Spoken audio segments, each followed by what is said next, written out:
It's been recorded all over the place. I'm reluctant to say individual cities or whatever, because I just took what I felt were the best representations of a particular song.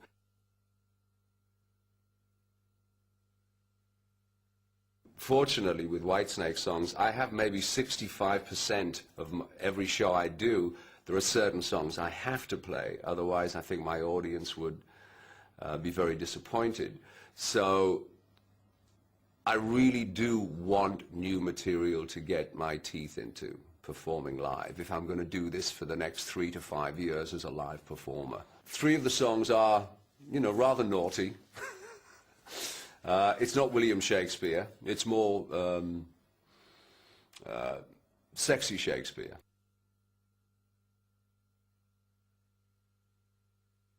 Ready to Rock is a song that we've arranged specifically as an opening song to open a concert. So the whole, you know, it's a very good, exciting tempo, some good hooks for the audience to grab onto melody-wise.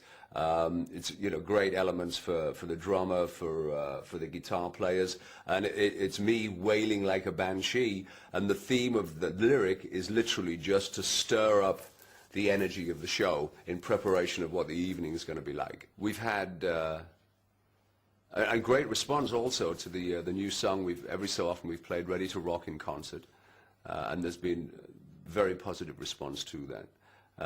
I think that's going to slip beautifully in the Whitesnake live performances.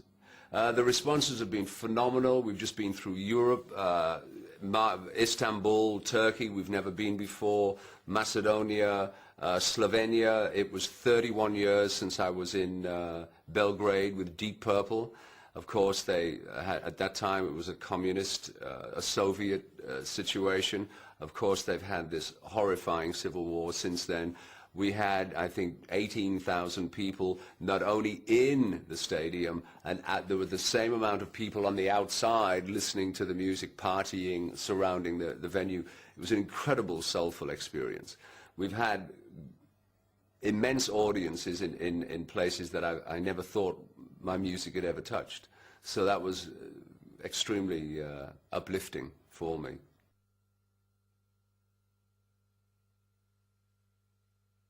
Years ago, people would say, "My God, all your songs are about love," and I started to develop a little bit of, you know, of a complex about this, and because I never actually sit down with the intentions of writing a love song ever, yet that's what happens.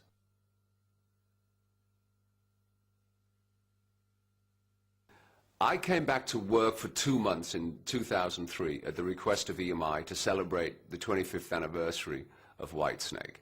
I went out for 2 months. My agent was delighted. We got offers, offers, offers. I got home 9 months later.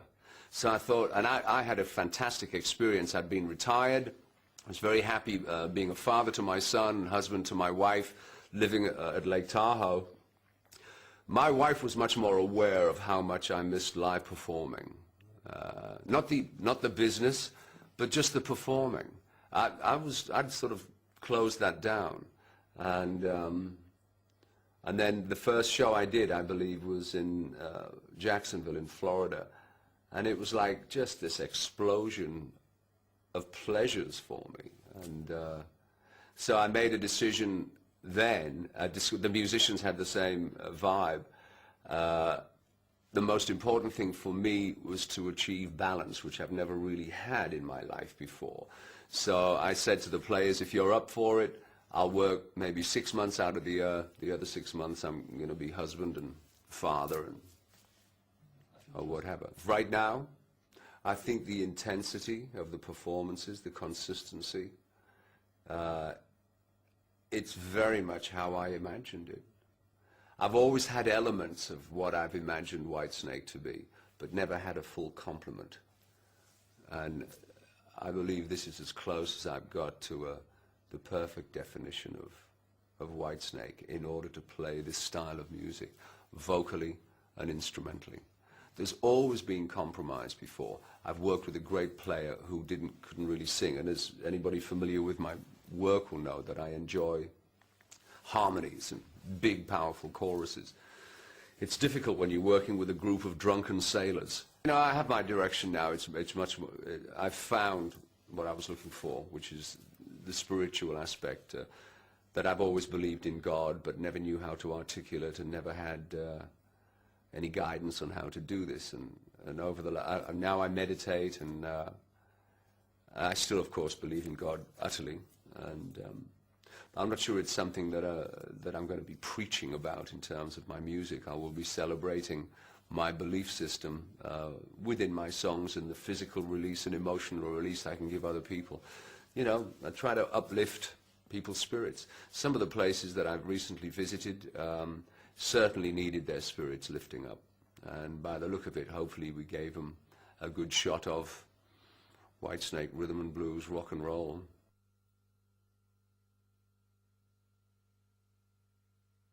I love the lifestyle. I learned a great deal of the tools of what became David Coverdale. I learned how to taste and favor and know about good wine, good food, you know. Didn't really learn that in England.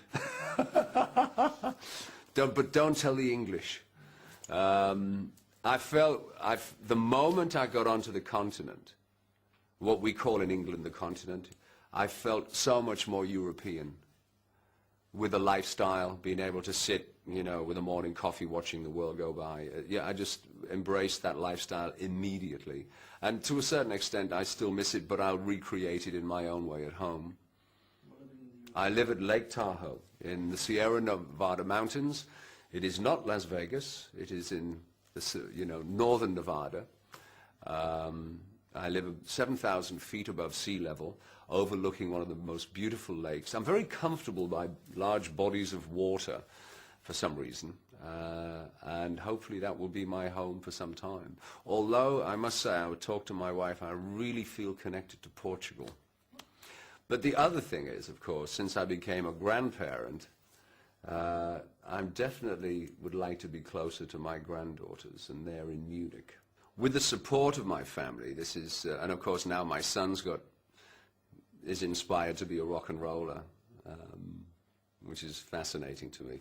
But yeah, I have a feeling that we're going to have lots of fresh, new, good, positive music to present. I'm involved with a very enthusiastic record company, a very enthusiastic band, so all of those elements at last are coming together. It looks like all the pieces are going to fit. We'll start recording, hopefully, before Christmas. There's been talk of maybe a South American trip and maybe some American shows. The DVD's doing so very well everywhere. But, you know, we'll see what that happens. My priority will be to rest up and recuperate from the tour when I get home, reconnect with my family, and then start working with Doug and any other members of the band who feel that they have some new songs or new ideas that they feel will be in a Whitesnake style, and then start preparing for a summer album.